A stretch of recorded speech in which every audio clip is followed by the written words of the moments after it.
Hello, hi guys. This is CA Balakrishna from Lecturepedia.in. How are you? Hope you people are doing well.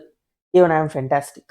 In the today's class, we will be revising chapter number 4, that is Materiality, Risk Assessment and Internal Control.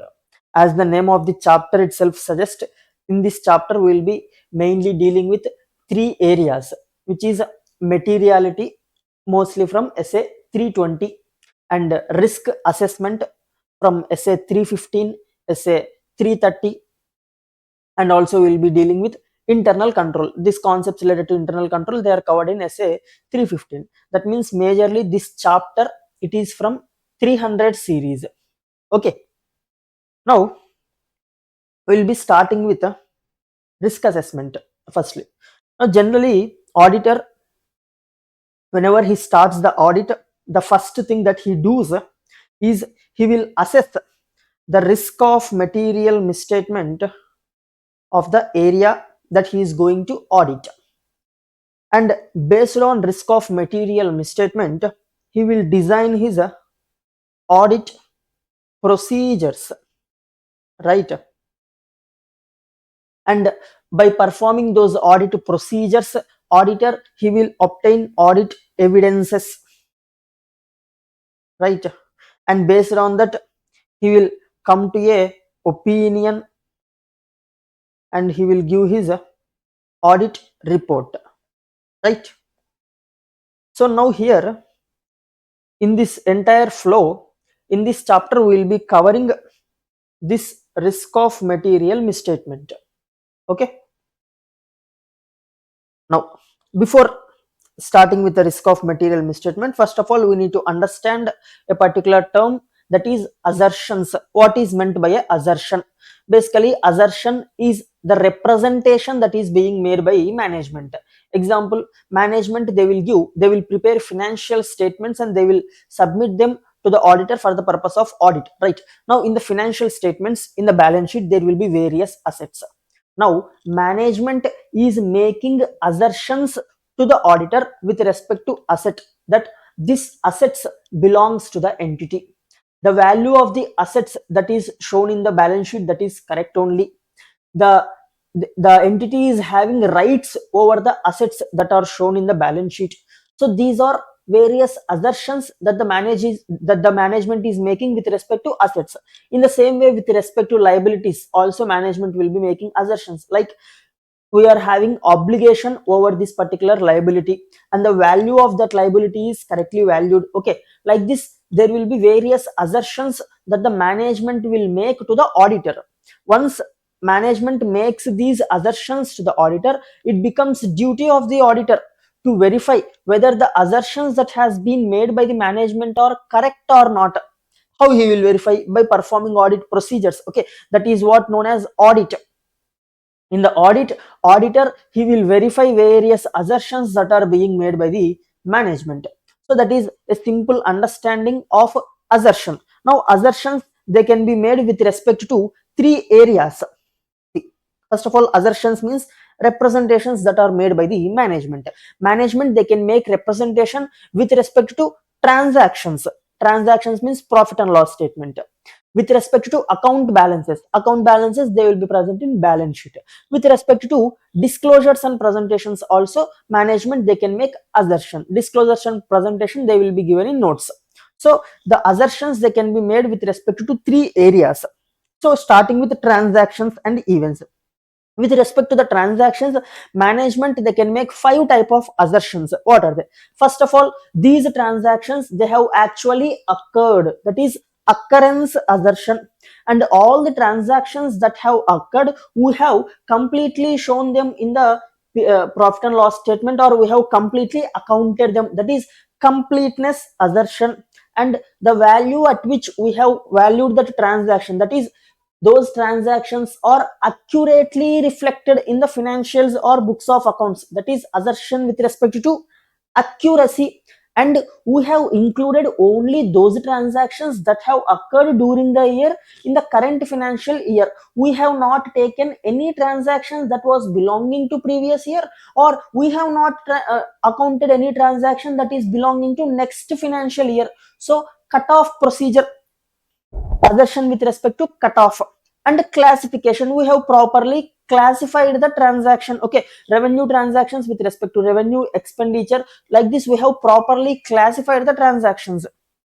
That is proper classification. These are the 5 assertions that the management can make with respect to transactions and events. In the same way, assertions with respect to account balances. First of all, account balances means mostly there will be assets or liabilities. Now the first assertion that the management will make is existence of these assets or liabilities. That is existence assertion. And completeness, we have accounted for all the assets, all the liabilities. That is completeness assertion. Next, management or the entity, it is having right over that account balance, or it is having obligation to pay that particular liability. That is assertion with respect to rights and obligation. And the value of the asset or the value of the liability that we have shown in the balance sheet, it has been properly valued. That is assertion with respect to valuation. These are the 4 assertions that the management they will make with respect to account balances.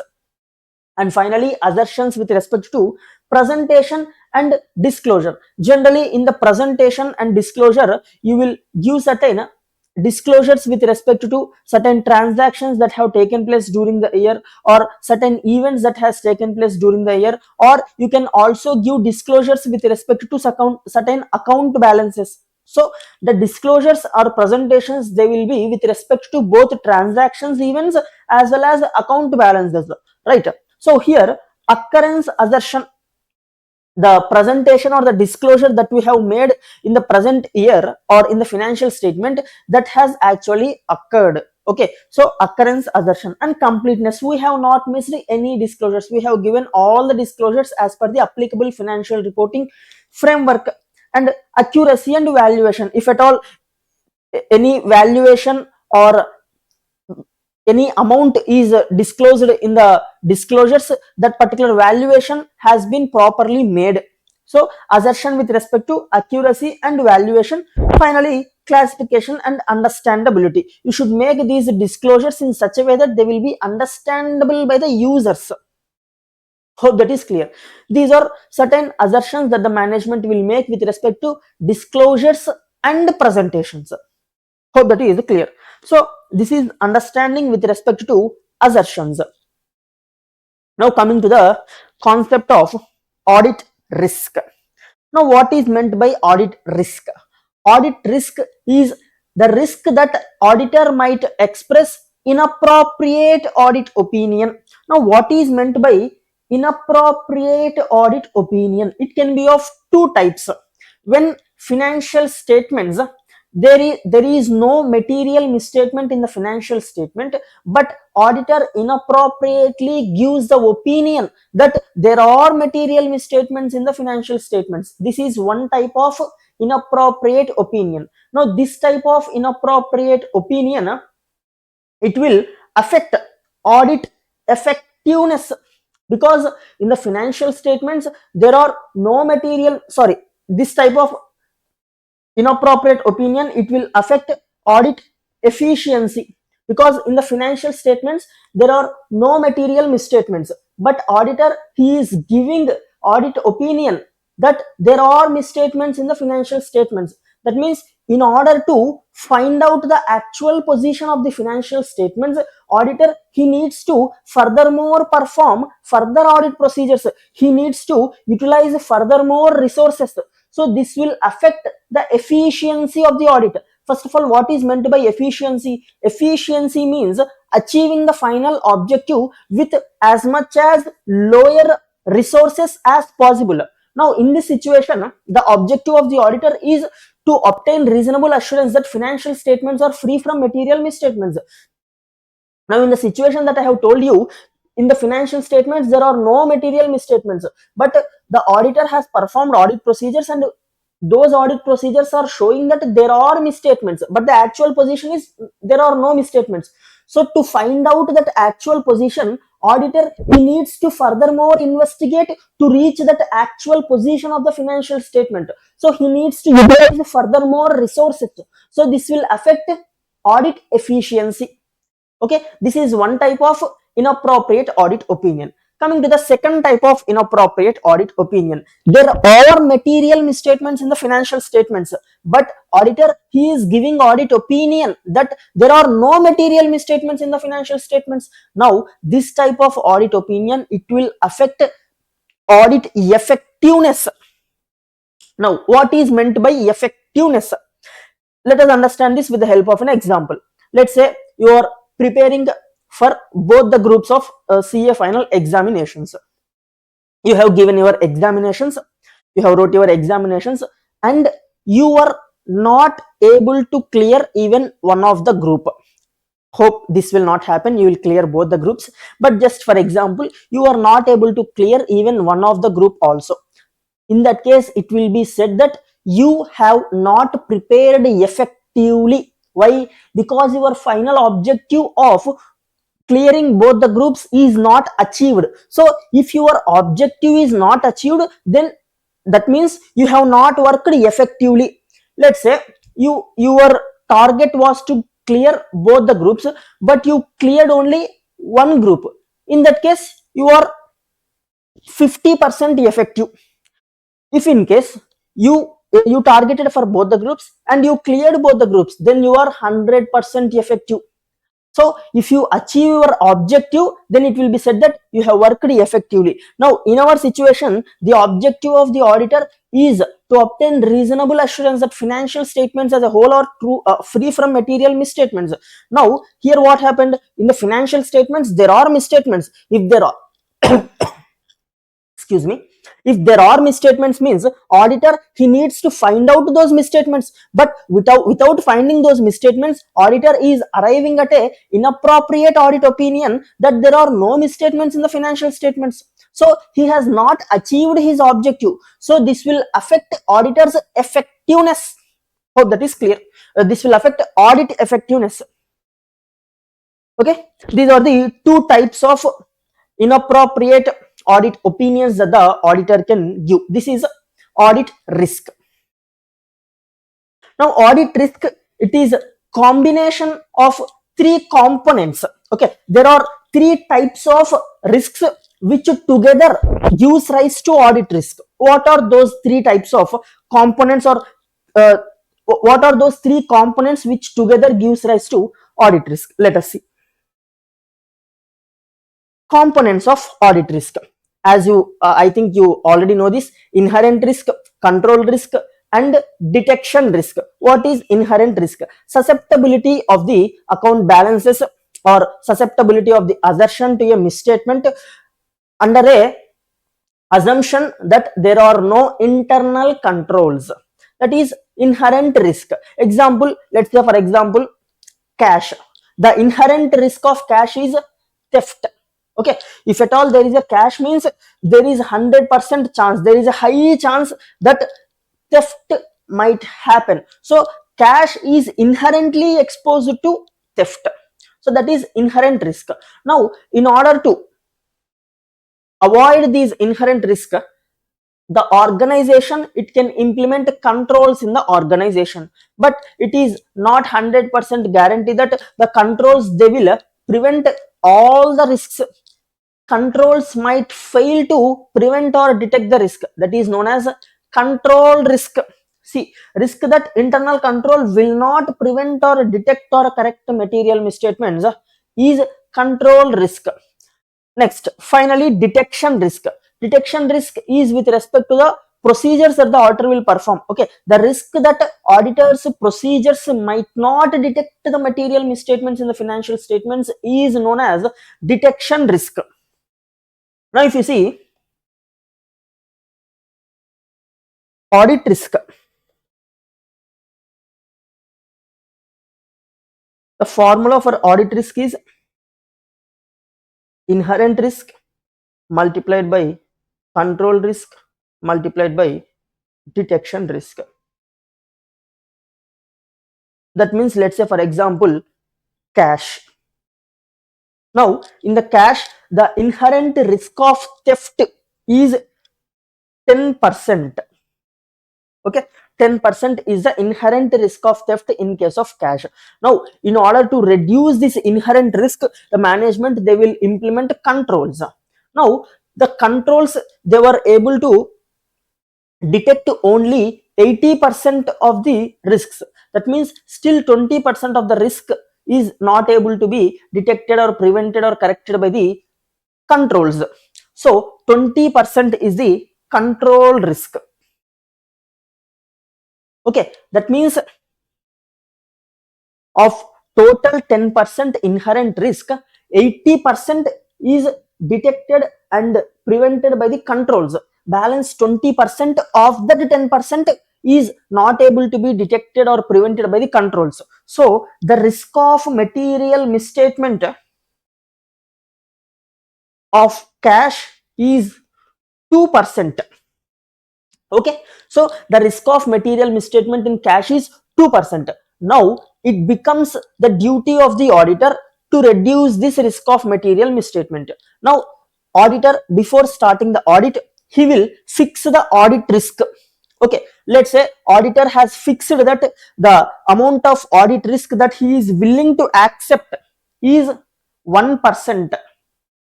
Okay, auditor is okay with 1% audit risk. Now here he is having risk of material misstatement as 2%. So he needs to design his audit procedures in such a way that audit risk becomes 1%. So he needs to reduce this risk of material misstatement of 2% to 1%. That means what is the acceptable detection risk for the auditor? It is 50%. That means the audit procedures that the auditor performs should detect 50% of the misstatements. Thereby the audit risk becomes 1%. Hope that is clear. So this is how auditor designs audit procedures. Okay, based on inherent risk and control risk, auditor determines risk of material misstatement, and basically he will also uh, basically the thing is with multiplying inherent risk and control risk, auditor will determine risk of misstatement, and for that he will apply materiality. Okay, calculating risk of material misstatement, and he would have in the first instance only determined the, or decided the audit risk.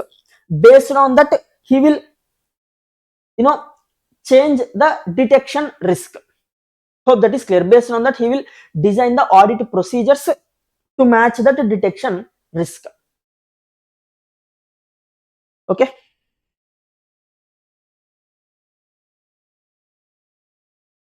so that was with respect to audit risk.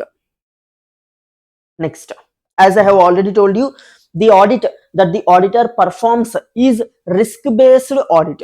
Now in this risk based audit there are three major steps. What are they? First one is risk assessment. Auditor, he needs to identify and assess the risk at financial statement level as well as at assertion level. What is identifying and assessing risk at financial statement level? Financial statement level is like a broader level. For example, let's say the company's stock price is falling down, but the other companies which are operating in the same industry, their stock price is rising up.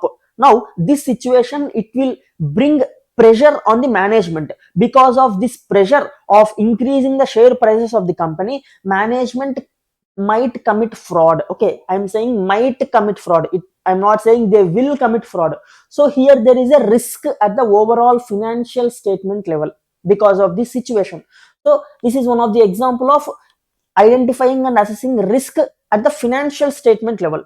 In the same way, auditor, he should also identify and assess the risk at assertion level.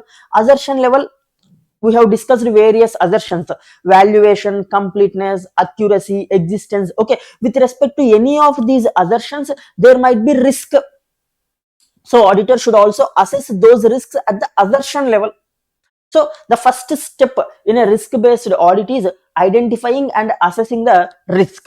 Once he has identified and assessed the risk, based on that he will design his audit procedures. So he will respond to the risk. Okay, he will give his response to the risk in the form of audit procedures. And audit procedures, they can be bifurcated into two. One is risk assessment procedures, further audit procedures. This risk assessment procedures, auditor, he will use them at the first stage itself. That is for the purpose of identifying and assessing the risk. Auditor, he will use risk assessment procedures. What are the examples of risk assessment procedures? Best example, inquiry with the management, or observing various processes that are going in the organization. Okay, by this, auditor will identify and assess the risk in the organization. And there will be further audit procedures. This further audit procedures, auditor will design as a response to the audit risk.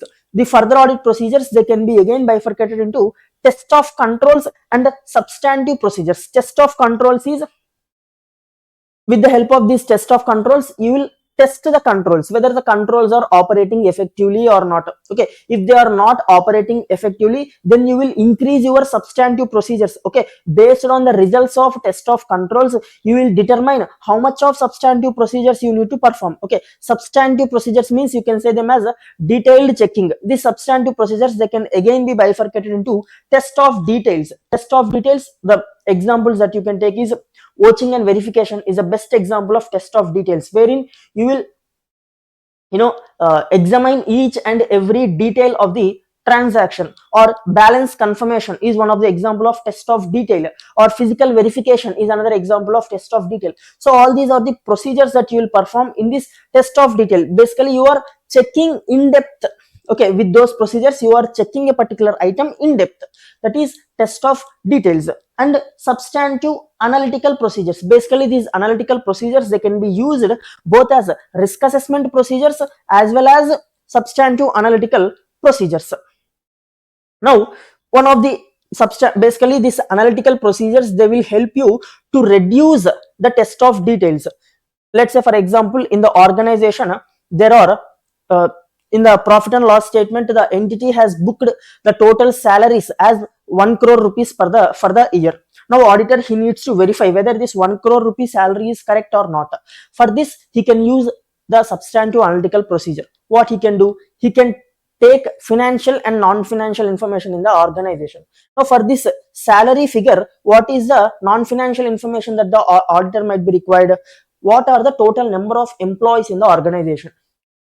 That figure he will take, and he will multiply that total number of employees with average salary that the organization is paying. Okay, by multiplying it and taking it to whole year, he will see whether this figure is matching with the amount of salary that is being shown in the profit and loss statement. If it is matching or if it is near, okay, the amount of this 1 crore or 10 crore of salary that is being shown in the profit and loss statement is correct only. He need not perform more test of details in that area, because the substantive analytical procedures are showing that this amount is correct only. Hope that is clear. So this way auditor can use substantive analytical procedure. And finally, based on this, auditor will obtain audit evidences and he will reach the conclusion and he will give his report. Okay, these are the 3 stages of risk based audit.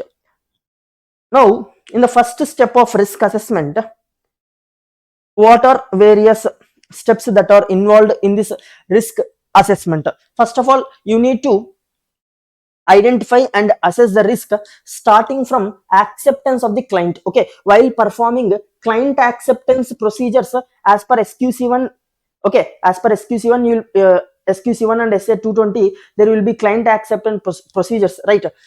From that point of time, you need to assess the risk in that particular organization. And even at a planning stage also, you need to assess what are the risky areas. Okay, what is the risk in this organization? The risk has to be identified and assessed at the time of performing client acceptance procedures, and also at the time of overall planning stage. See, client acceptance procedure, overall planning stage, and you should understand the business for identifying inherent risk in the organization. Okay, and by understanding the organization, you will identify inherent risk, and you should also understand the controls that are operating in the organization. See, understand business control and inherent risk, and you should assess how these internal controls have been designed and implemented in the organization. By assessing that, you will come to know the control risk in the organization. If you find any weaknesses in the controls, you need to communicate the same to the management. See, assess design and implementation of the control. By assessing this, if at all you find any weakness, communicate weakness in the control to the management. And also, you should identify whether there are any significant risks that require special considerations. What are significant risks? Risk of fraud is a significant risk, or a risk in a transaction with related parties is a significant risk. Okay, I have given some of the examples of significant risks. We will see those significant risks. So you need to identify whether there are any significant risks in the organization for which certain specific procedures has to be performed. And finally, you need to make informed assessment of risk of material misstatement at the financial statement level and also at the assertion level. Okay, this is how you perform risk assessment, and you will identify the risk. Okay, basically in this step you will be dealing with inherent risk and control risk.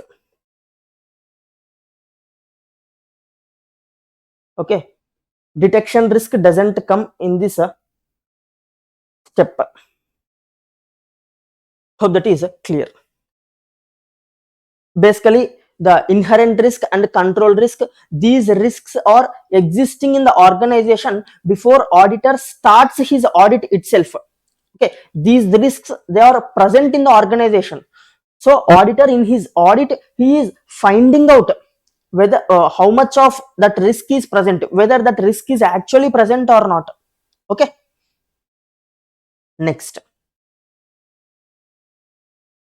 the next step, that is audit procedures, that is risk response, right? Now in the risk response, matters to be considered in planning the audit procedures. While planning audit procedures, what matters you need to consider? You first of all need to consider whether there are any assertions which will not which cannot be addressed only by performing substantive procedures. Okay, to address those assertions, you should also perform test of controls. Okay, you should perform some test of controls and you should perform some substantive procedures to address those assertions. Whether there are any such type of assertions in the organization, you need to check. See, assertions that cannot be addressed only by substantive procedures, you should also perform certain amount of test of controls to address those assertions.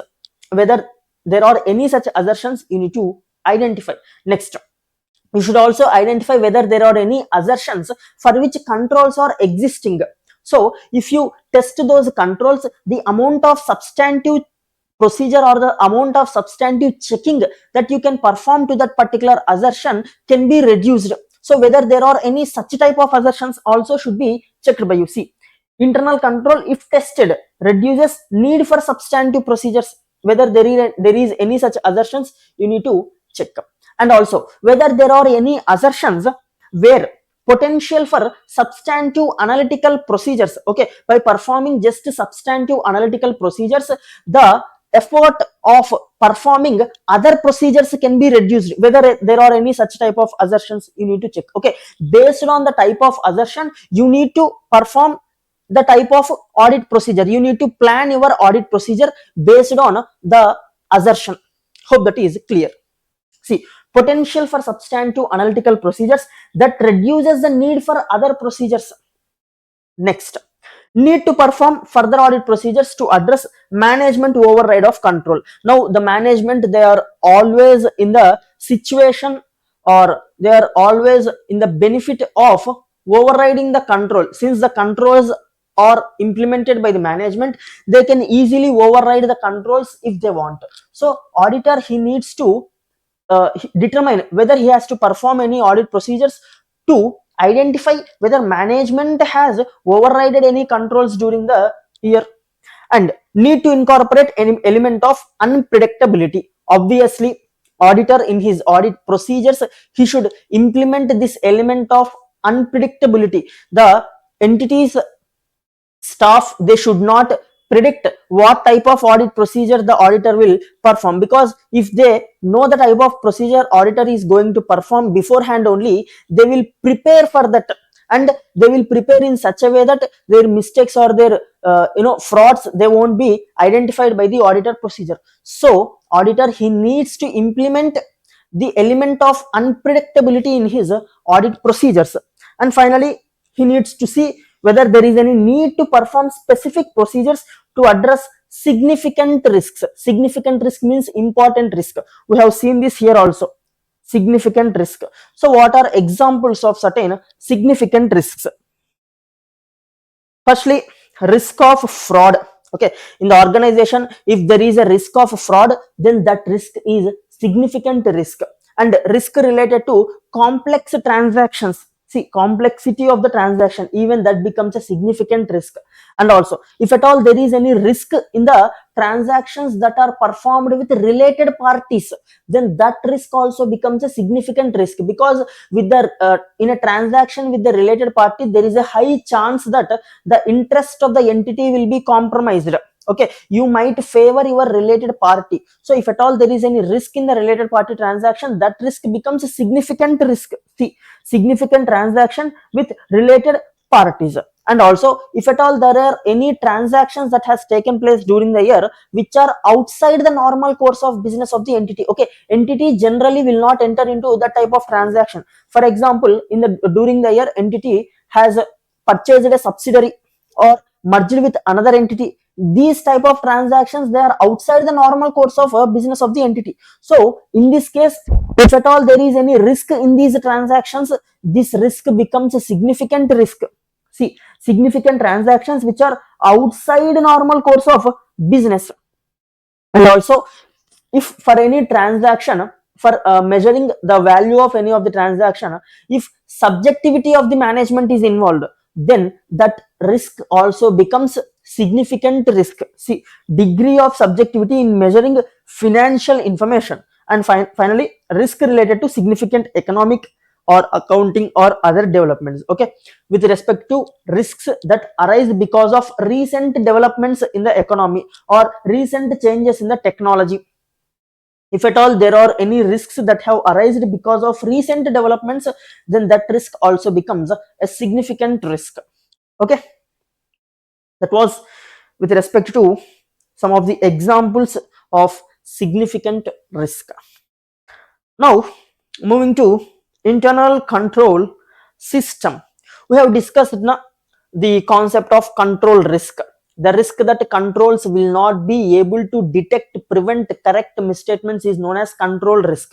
So first of all, what is this control? Okay, what is meant by internal control system? Basically, internal control system is policies and procedure. Okay, internal control systems are policies and procedures that are developed by the organization, that are developed by the management. What is the objective of this internal control? To provide reasonable assurance that entity is able to achieve its objectives with respect to 4 areas. What are those 4 areas? With respect to financial reporting, the entity is able to achieve its objective. With respect to effectiveness and efficiency of the operations, okay, internal controls will have to ensure that the organization's operations are being conducted effectively and efficiently. I have already explained you what is meant by effectiveness, what is meant by efficiency. And also, internal controls will ensure to safeguard the assets of the organization. And finally, internal controls, they will ensure that the organization will comply with the laws and regulations that are applicable to the organization. So these are the 4 objectives of the internal control. So what are the 4 objectives of the internal control? Basically, internal controls are policies and procedures that are established by management to obtain reasonable assurance that the organization will be able to achieve its objectives with respect to 4 aspects. What are those 4 aspects? Financial reporting process, next effectiveness and efficiency of operations, safeguarding of assets, and finally compliance with laws and regulation. Okay, to ensure that the organization will achieve with these four objectives, the internal controls have been implemented. Now these four objectives are there na, they have been prescribed in COSO framework. Basically, COSO framework is an internal control framework. We will be discussing about it.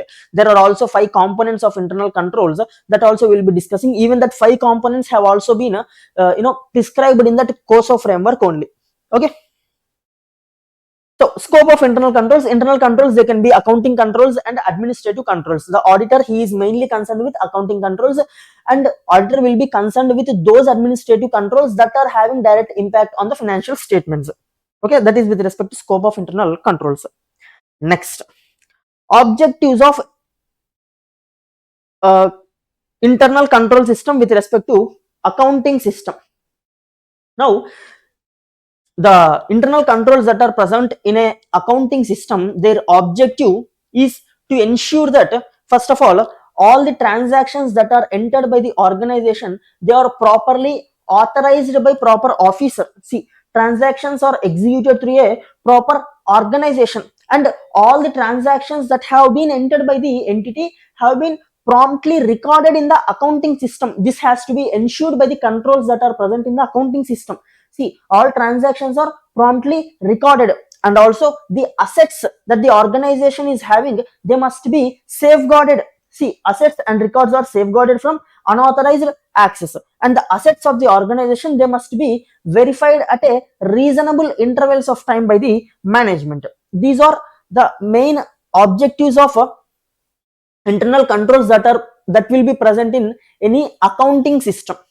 And the basic control objectives with respect to accounting control system are, all the transactions are recorded, they are recorded in a timely manner, and all the transactions that are recorded are real. That means no fake transactions have been recorded, that is real transactions are only recorded, and those transactions are valued properly, and those transactions are posted properly, and they are classified and disclosed properly, and they are properly summarized for the purpose of preparation of financials.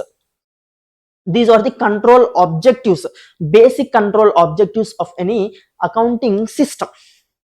Next, however, the internal control system, it will suffer from certain limitations. Okay, as I have already told you, the internal controls, they cannot detect 100% misstatements, because the internal control system, it is having certain limitations.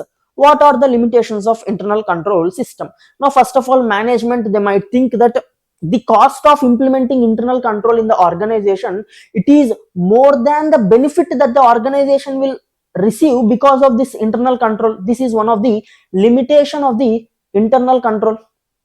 See, costs exceed the expected benefits to be derived, and also most of the internal controls, they will not be directed towards unusual transactions. Okay, internal controls that are established in the organization, they will be able to detect the misstatements that might generally occur in the normal day-to-day transactions.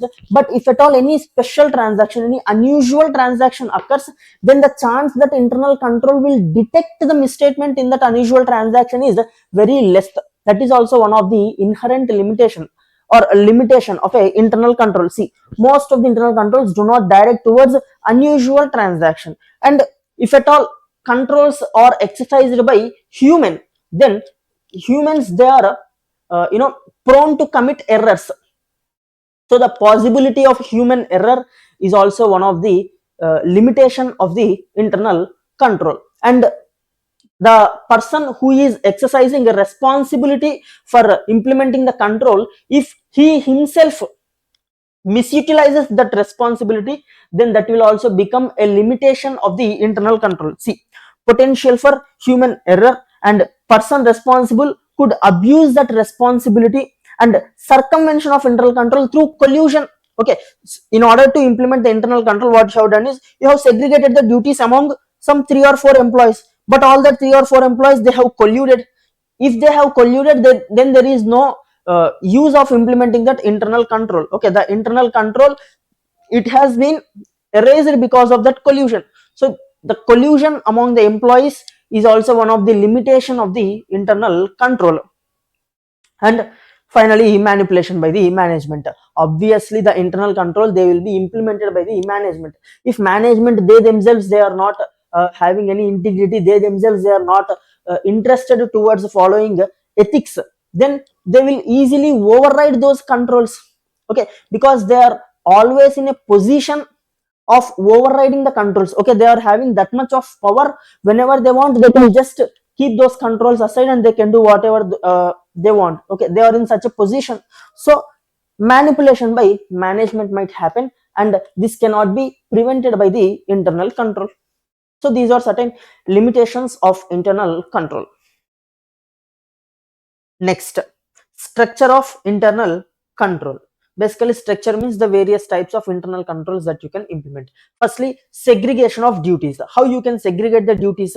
The authorization function, it can be given to one particular person. The execution function, it can be given to another particular person, and the physical custody of the asset, it can be given to some other person, and the power to maintain records, it can be given to some other person. So in this way, these functions, they can be segregated among the employees. And also rotation of duties. What is the use of rotating the duties? First of all, frauds or errors will not remain undetected for a longer duration of time. If you rotate the duties quite frequently, if at all any frauds or errors have been committed by the previous employee, that will be detected by the new employee. So there should be frequent rotation of the duties, and also this rotation of duty will help such that if a particular employee holds a particular position for a longer duration of time, then unknowingly he will develop a vested interest towards that position. So rotation of duties will avoid developing vested interest among the employees towards that particular position. And also employees, they will always try to keep their work up to date. Okay, they will complete their work within time, because they don't know when their work when their position will be rotated. So they will always keep their work up to date. And also employees, they will always be careful. Okay, they will not commit any frauds or errors. They will be very careful, because if at all their work has been rotated, the new employee who has come into his position, he might detect the fraud that has been committed by me. So he will always remain very much careful. So these are uses of rotating the duties of the employees, that is rotation of duties. And also adequate records and adequate documents must be maintained by the organization with respect to transactions. And also there should be accountability and safeguards has to be implemented with respect to assets of the organization. And all these internal control activities, they has to be independently checked by the management at a particular period of times. So this is a structure of internal control, or you can call them as control activities that can be implemented by the organization. This we will be again discussing in the form of control activities in components of internal control. The next concept is that only, components of internal control. Basically, what are these components of internal control? Let's say for example, a vehicle, a car. What are the components of a car? Car will be having certain four wheels, it will be having the body, and it will be having a steering, it will be having a engine. Okay, all these are certain important major components of a car, without which the car, it cannot run. In the same way, the internal control system of the organization, it is having five components, five major components. All these five major components must work properly in order to proper functioning of the internal control system. So what are these five components? First of all, control environment. The control environment should be in such a way that it should encourage, or it should permit the internal controls to exist in the organization. Next, entities risk assessment process. Next, control activities. After that, information system and communication. And finally, monitoring of all these activities. These are the five components of internal control system. Let us discuss this each of this component one by one. First of all, control environment. The control environment, it speaks more about the operation style of the management. Okay, whether management is interested in the internal controls in the organization, whether management is showing interest for existence of these internal controls in the organization. So what is style and operation? See, management philosophy and operating style. What is management's operating style? That will decide the control environment in the organization. And also whether management is encouraging integrity and ethical values in the organization. It is very much important. Okay, if the employees are having ethical values, then even though internal control in a particular area is not performing properly, employees, they will not commit fraud.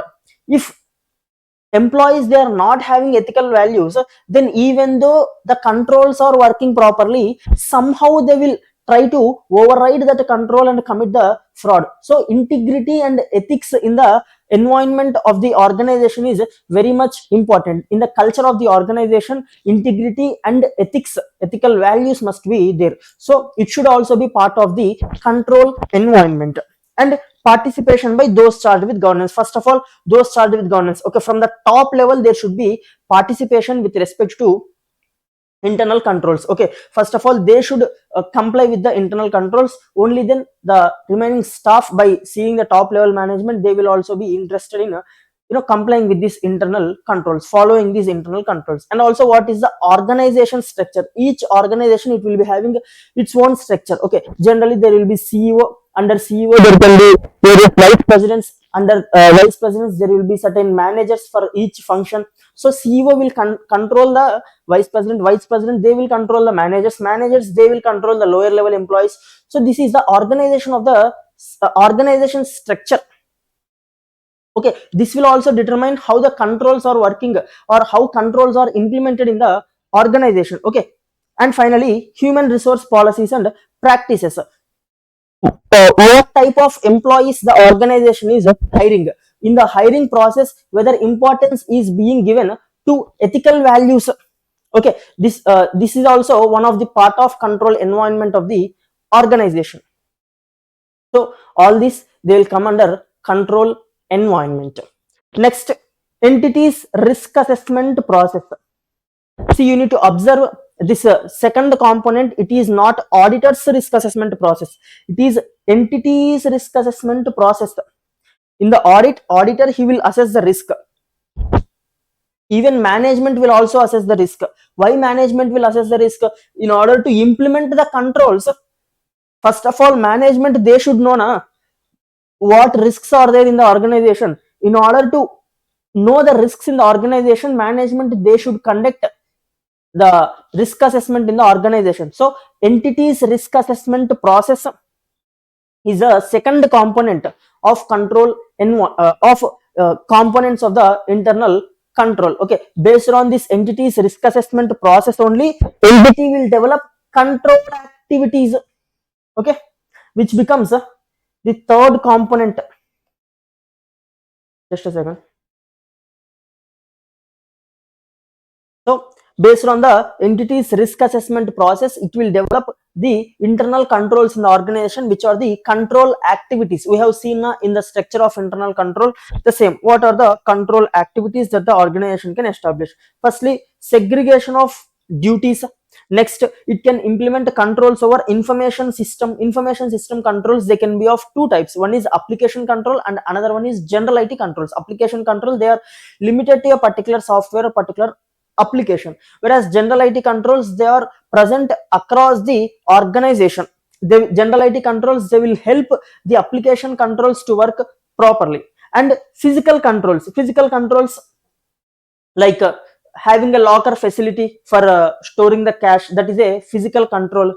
And having security for safeguarding the assets, that is a physical control. So the physical controls can also be established by the organization, which is a control activity. And performance review, you need to review whether these controls, they are working properly or not. Okay, from time to time, you need to review those controls, and if at all there is if you feel that there is any deficiencies in those control activities, you need to correct them with the help of these performance reviews.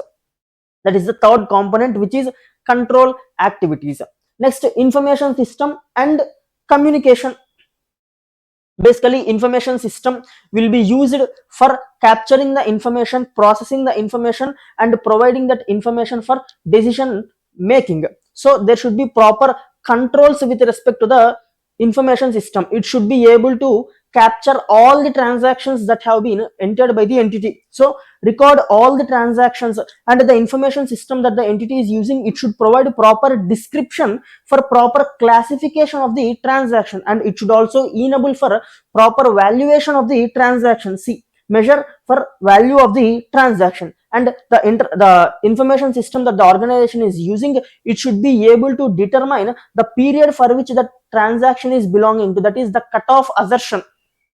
Determine period of transaction and properly present and disclose the transaction in the financials. So the information system that the organization is using should achieve these elements or achieve these objectives. And communication, the internal controls that the organization has developed, they must be properly communicated internally as well as externally. Okay, for the employees to follow the controls, they have to be first of all communicated now. So there should be proper communication. And finally, monitoring. You need to monitor whether control environment is proper, whether entities risk assessment has been done properly or not, and how the control activities are working. All these, they has to be monitored on a timely basis by the management. Okay, these are the components of the internal control. If each of this component is working effectively, only the entire internal control system together will work effectively. Hope that is clear. Next, internal check. What is meant by internal check? Basically, internal check, it is part of internal control system of the organization. Internal check refers to designing the activities in the organization, or designing the activity in such a way that the work of one person will be automatically checked by the another person. See, work of each person. Just a second, this pen.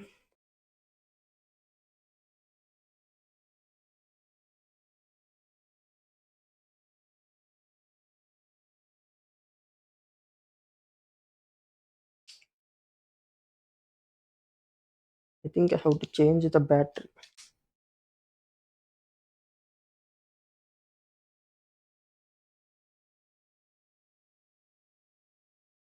Yeah.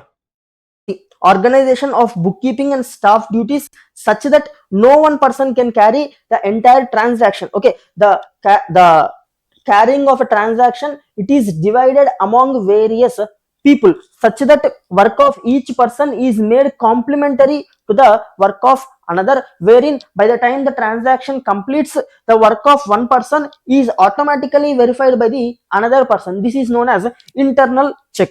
So what is the objective behind implementing this internal check?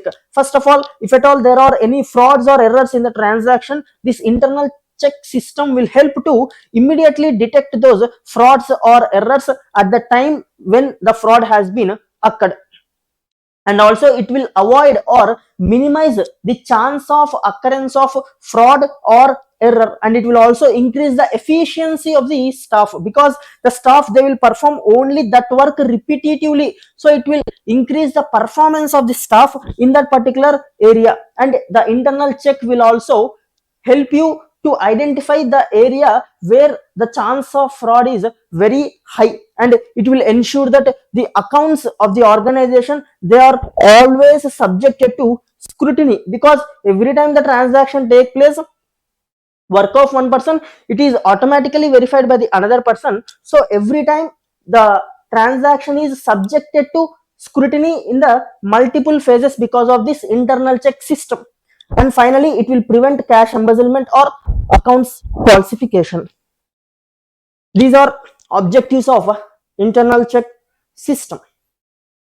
And a general internal check system, what are the conditions that must be present in a internal check system? First of all, you need to ensure that no single person has complete control over the entire transaction. There should be division of duty among the employees, and also there should be rotation of the duties of the employees. Okay, without giving any prior notice to the employees, you need to rotate their duties, and staff should go on leave at least once in a year. You should encourage the staff so that they have to go on a leave at least once in a year, so that if they are on leave, other employee will perform their duty, so that if that employee who is on leave has performed any fraud, that fraud will be identified by that particular person who is doing that duty. So you should encourage the employees to go on leave at least once in a year, so that frauds that have been committed by them,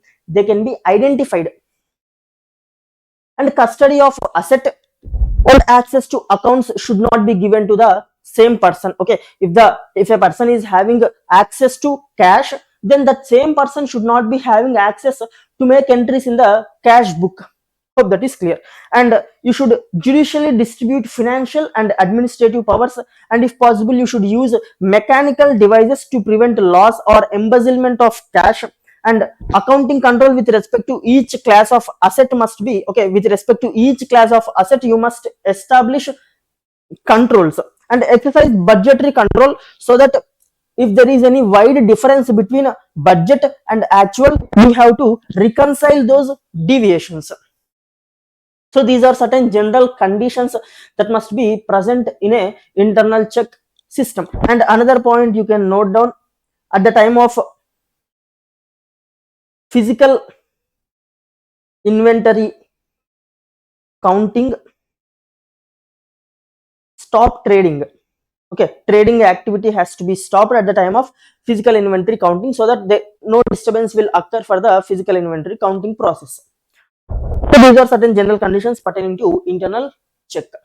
Next, for the internal check system to operate effectively, what conditions must be there? First of all, in the internal check there will be segregation of duties. So the duties should be segregated properly, and since the duties are segregated, the responsibility of each employee must be fixed. Okay, you need to properly fix the employee's responsibility. See, clarity of responsibility, division of work, and the work that is performed by the employee, it has to be standardized. That means that work, if performed by other employee, okay, whoever performs the work, it must be performed in the same manner. Okay, there should be standardized format for performing the work. Okay, it should not depend, the work should not depend on the person who is performing that work. Whoever might perform that work, it should be performed in a same manner. When it can be done, when there is a standardized format, then the work will be in the same manner. So there should be proper standardization. And appraisal, you need to continuously appraise these three activities. If you find any loopholes or if you find any deficiencies, you need to detect and correct those deficiencies in the internal check system. So there should be proper appraisal of this internal check activity or internal check system. Okay, this will help for effective functioning of the internal check. Next, coming to evaluation of the internal control, we have seen that organization, they will be establishing internal control system in the organization. Now, in order to evaluate whether the internal control system in the organization is working effectively or not, certain procedures or certain techniques will be used by the auditor. Here we will be discussing certain three techniques. First one is internal control questionnaire, next checklist, and finally flowchart. With the help of these three techniques, auditor, he will evaluate the effectiveness of the internal control system in the organization. Starting with internal control questionnaire. Basically, in the internal control questionnaire, there will be list of questions with respect to each of the control activity in the organization. The questions, they will be very much detailed, and these questions, they will be asked by the auditor to the staff of the organization or to the management or to the other person. And the answers to these questions that are present in the internal control questionnaire, it can be of three types: either yes or no or not applicable. If the answer is no, then that means there is weakness in the internal control. Okay, answer no signifies that there is a weakness in the internal control. Okay, the questions, they will be framed in such a way that If the opposite person is giving the answer to that question as no, then that means there is a weakness in the internal control. Hope that is clear.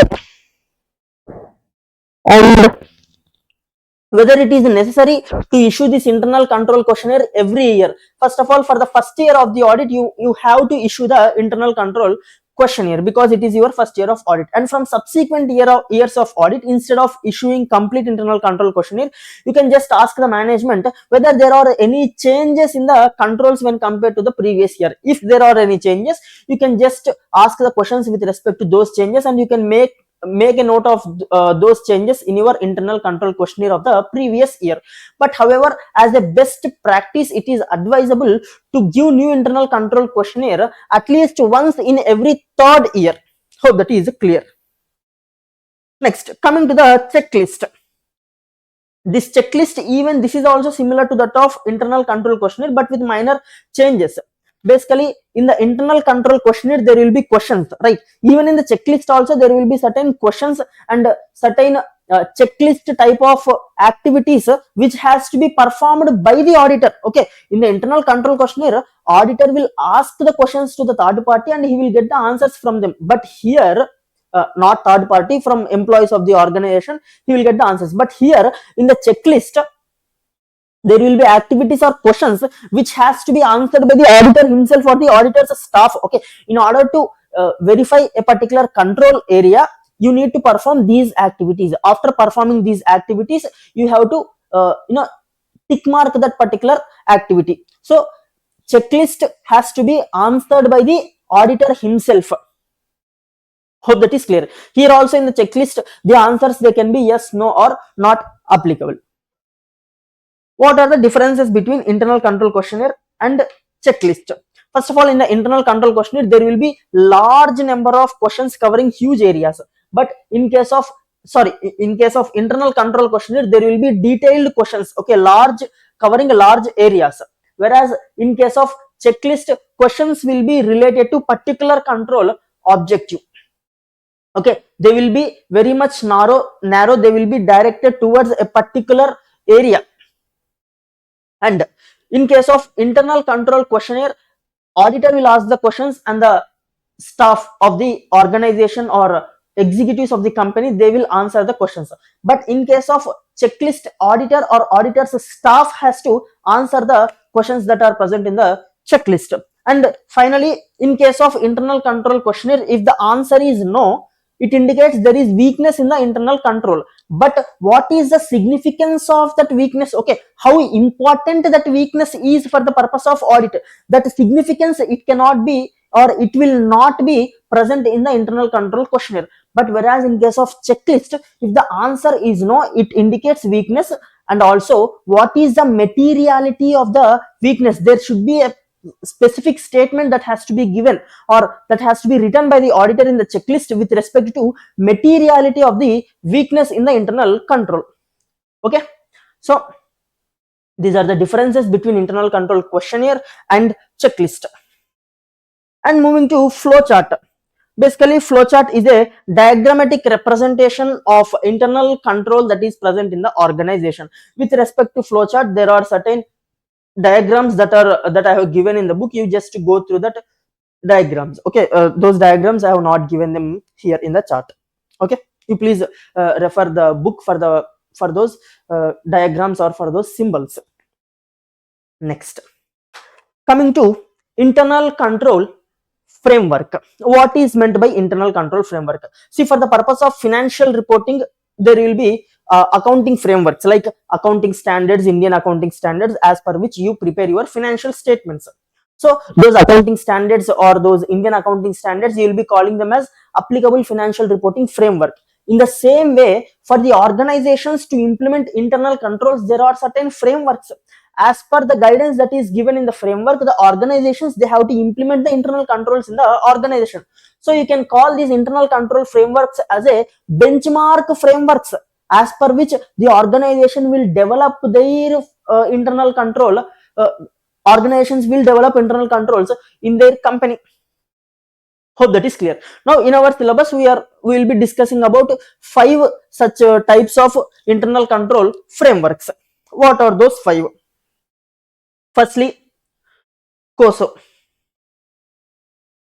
COSO framework. We have seen 5 components of internal control and the control activities. All that it has been prescribed in COSO framework only. COSO framework, the full form is Committee on Sponsoring Organization Framework. Now, first of all, let me list down all those 5 internal control frameworks. First is COSO framework. Next, COCO, that is criteria of control, which is developed by Institute of Chartered Accountants of Canada, and COBIT and guidance on combined code, which is again developed by Institute of Chartered Accountants of England and Wales, and finally section number 404 of SOX Act, Sarbanes-Oxley Act, which is basically applicable in USA. So these are the 5 internal control frameworks that we will be discussing. Starting with COSO framework. Basically, COSO framework, it will give you guidance with respect to the internal controls in the organization from a broader perspective. Guidance on how to establish controls to achieve the objectives of the organization. Those objectives we have discussed now, 4 objectives. What are they? With respect to financial reporting, with respect to compliance with laws and regulations, with respect to safeguarding the assets of the organization, and still there is one more objective. What was that objective? In the definition of internal control, we have seen those 4 objectives. Now, just a second.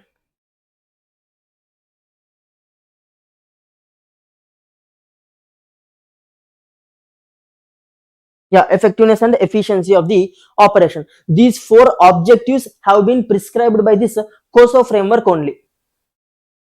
Okay.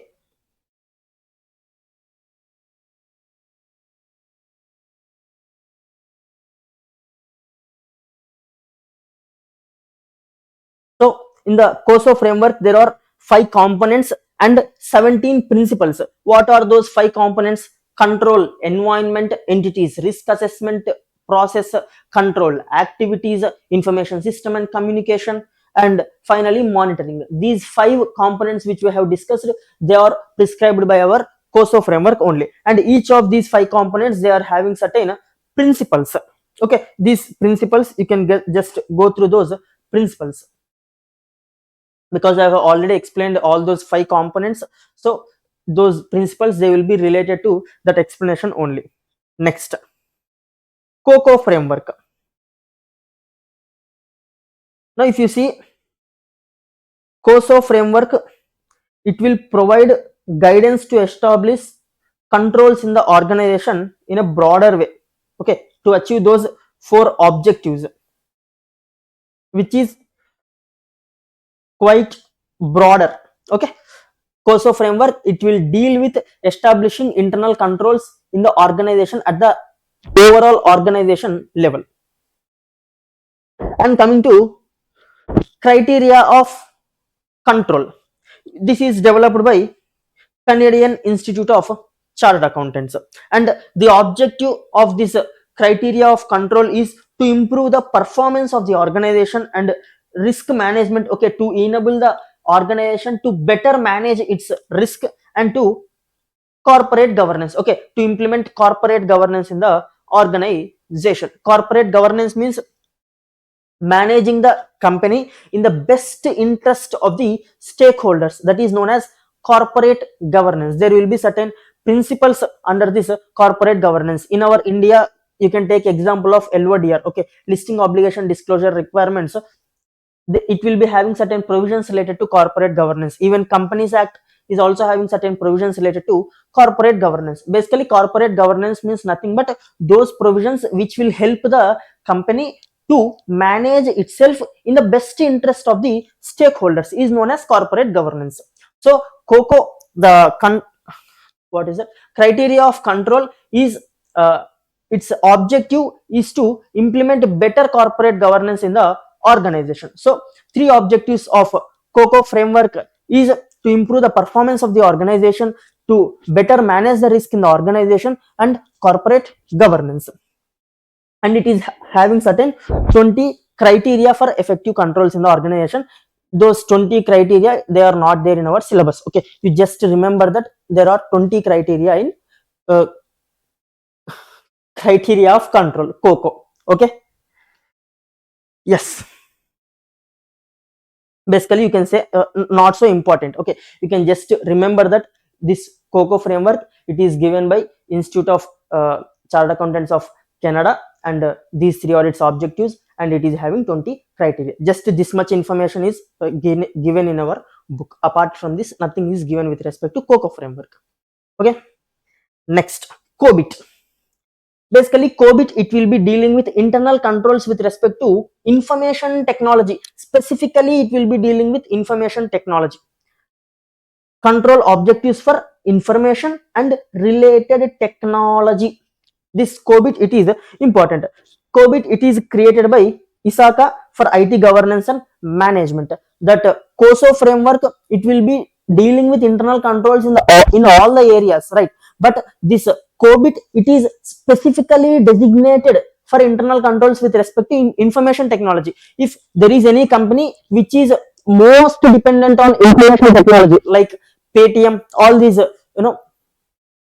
technology related companies, in order to implement controls with respect to technology, they can use this COBIT framework. Okay, so it will ensure quality control and reliability of information systems.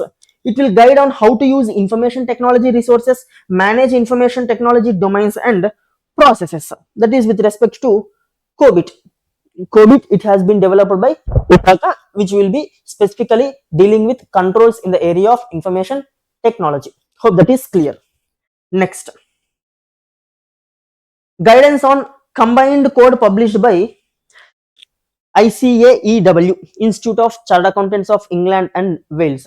Basically, in the England, a particular code by name combined code was introduced, and when that code was introduced, the ICAEW has entered into agreement or agreed with the London Stock Exchange that ICAEW will provide guidance to the directors of the listed companies in the UK on how to comply with the requirements of this combined code. So, as per that agreement, the ICAEW has provided guidance to the directors on combined code. Now, in this guidance that has been provided by ICAEW, there are certain key principles. What are those key principles? This guidance, it says that board should maintain sound system of internal controls. Okay, in the organization, sound internal controls must be maintained by board of directors, and review effectiveness of internal control by directors at least annually. It is not sufficient if you just develop and you leave them as it is. No, at least once in a year you need to review whether those internal controls are working effectively or not. And companies which are not having internal audit function, they should on a timely basis review whether there is a necessity for implementing internal audit function in our organization. These are 3 key principles that are present in the guidance on combined code. Hope that is clear. Next, Sarbanes-Oxley Act, section number 404. This Sarbanes-Oxley Act, SOX Act, will be calling it. Basically, this is a US based act. This is not applicable in India. Now, section number 404 of this SOX Act, it is having provisions with respect to internal controls over financial reporting. Like COBIT deals with internal controls over information technology, this SOX Act section 404 specifically deals with internal controls over financial reporting. Okay, now all listed companies of USA must establish internal controls for financial reporting. The purpose for implementing this SOX Act is to reduce the probability of corporate frauds in USA companies. And as per SEC rules and PCAOB standards, management shall assess internal control over financial reporting, and this assessment of internal control over financial reporting shall be included in the annual report that the management gives. See, this is not in India, this is in USA. However, this similar type of requirements are also present in India, but this SOX Act is not applicable to us.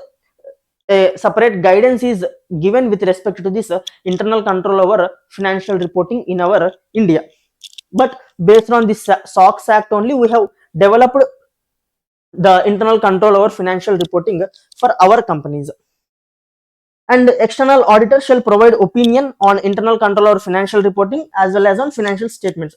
Even in India also, the auditor, not for all the companies, only for listed companies, he will be giving his opinion on internal controls over financial reporting as well as opinion on the normal financial statements, right? So this is with respect to SOX Act section number 404, and these are the 5 internal control frameworks that are present in our syllabus. Okay, next moving to essay 320 with respect to materiality. Let me open the chart. By this we have completed risk assessment part as well as the internal control related part. We are left with materiality. We'll discuss that. Yes, moving to essay 320, materiality in planning and performing the audit. What is this materiality? Basically, auditor, he is not concerned with all the misstatements in the financial statements. Auditor is concerned with only those misstatements which are material. Now, how you will determine whether a misstatement is material or not? Basically, the general understanding of materiality is a misstatement will become material if it will impact or it will alter the decision making of the users of the financial statements. Okay, if there is a misstatement in the financial statements, let's say for example a particular investor, he wanted to invest in the company.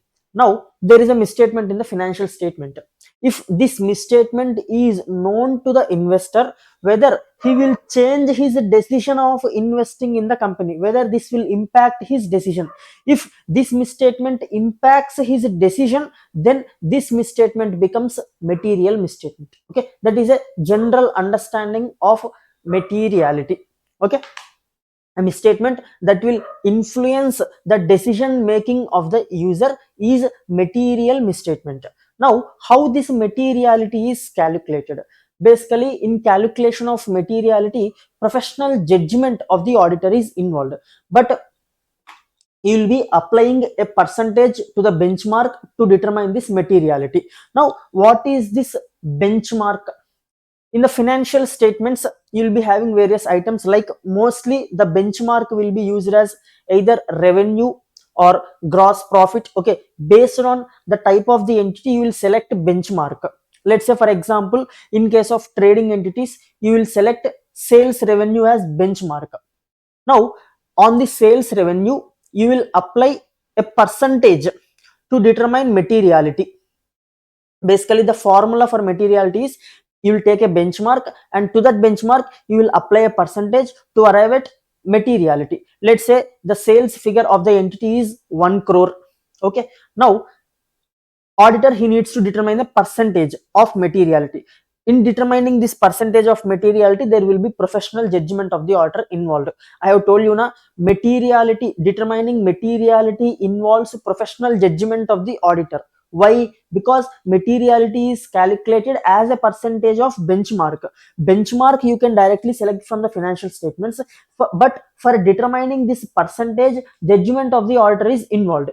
Generally the percentage will be like 3%, 4%. It will be single digit only.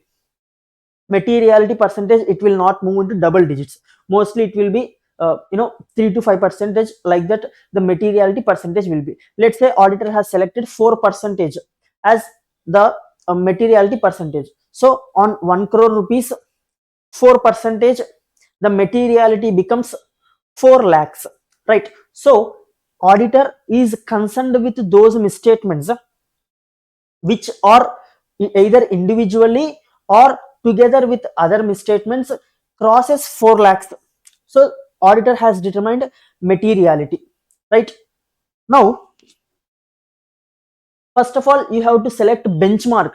In selecting benchmark, what factors has to be considered by the auditor? First of all, he needs to check the elements of the financial statements. From the elements of the financial statements, which element can be taken as a benchmark?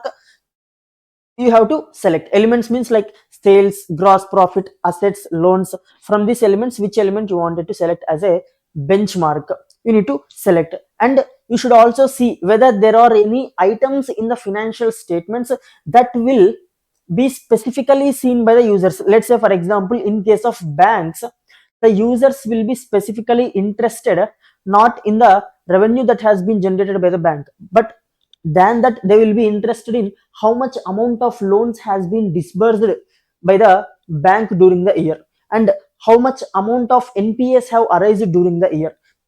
On these items, the users will be more important in case of banking companies. So auditor, he needs to see whether there are any such items on which the users focus will specifically go.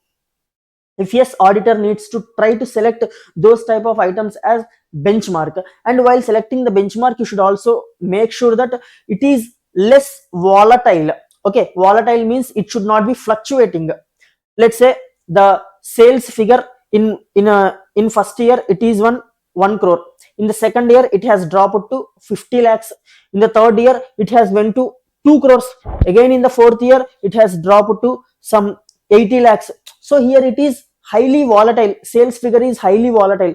If in case the benchmark that you wanted, if the item that you wanted to select as a benchmark is highly volatile, you should not select that item as a benchmark. Okay, hope that is clear. That point you should keep in mind while selecting the benchmark. And you should also see the nature of the entity and how the entity has been financed. What is the ownership structure of the entity? All these points you need to consider before while selecting a benchmark.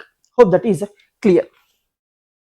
So materiality will be determined as a percentage of benchmark, and for determining benchmark, certain points you need to, certain elements you need to take into consideration. And the percentage that you apply on benchmark, it will be based on the professional judgment of the auditor, but it will be around in a single digit percentage only. Now coming to the concept of performance materiality. Auditor, he has determined materiality as 4 lakhs in our example. Now let's say auditor has found a particular misstatement of worth 3,50,000. Okay, it has not crossed the materiality level, but there is a chance that auditor might not have detected some of the misstatements in the financial statements. As audit is having certain inherent limitations, it cannot detect complete misstatements, so there might be some undetected misstatements. So the detected misstatement of 3,50,000 together with undetected misstatements can cross the materiality level of 4 lakh. This might happen. So in order to avoid this type of situation, auditor, what he will do is he will also determine a performance materiality level. Now this performance materiality level is percentage applied on the materiality level. See, materiality is percentage applied on benchmark, whereas performance materiality is percentage applied on materiality itself. Now in our example, the materiality is 4 lakh. Now performance materiality, let's say auditor considers it as 80% of materiality. So 80% of 4 lakh, it will turn to be around, I guess, 3,20,000. So 3,20,000 is performance materiality. So whenever misstatement reaches or crosses 3,20,000, auditor becomes alert and he will correct those misstatements. He will ask the management to correct those misstatements because the misstatements are crossing performance materiality. Okay, so performance materiality is like a safety net that will be kept by the auditor in order to avoid a situation of detected misstatements and undetected misstatements crossing the materiality level fixed. That is performance materiality. I will also give a general example for performance materiality. Generally you will be seeing this lifts, right? In the lift there will be certain capacity that will be written on the lift, like it can manage only 1000 kgs of weight, or it can manage only 5%. Let's say there is a lift, on it has been written that it can manage only 1000 kg of weight. Now the company which has manufactured that lift, if it actually gives only 1000 kg capacity to that lift, generally what we Indians or what anybody will do is, if the capacity of the lift is 1000 kg, we don't bother about it. We will enter some 1200 kg, 1300 kg. Okay, we'll just stuff ourselves into the lift and we'll try to go. So in order to deal with this type of situation, what the manufacturer of the lift he will do is, even though on the face of it, it is written that the lift can handle only 1000 kg of capacity, he will give the lift the capacity to deal with at least 1300 or 1400 kg. So this excess of 1000 to 1400, that excess 4000 is like performance materiality. Okay, in order to avoid or in order to deal with certain unavoidable type of situation, this safety net will be used by the manufacturer, wherein even though it is written as 1000 kg, it will be able to handle some 1300 or 1400 kg of capacity. So that 1000 kg is there, that is the materiality that is shown, but 1400 is a performance materiality. Hope that is clear.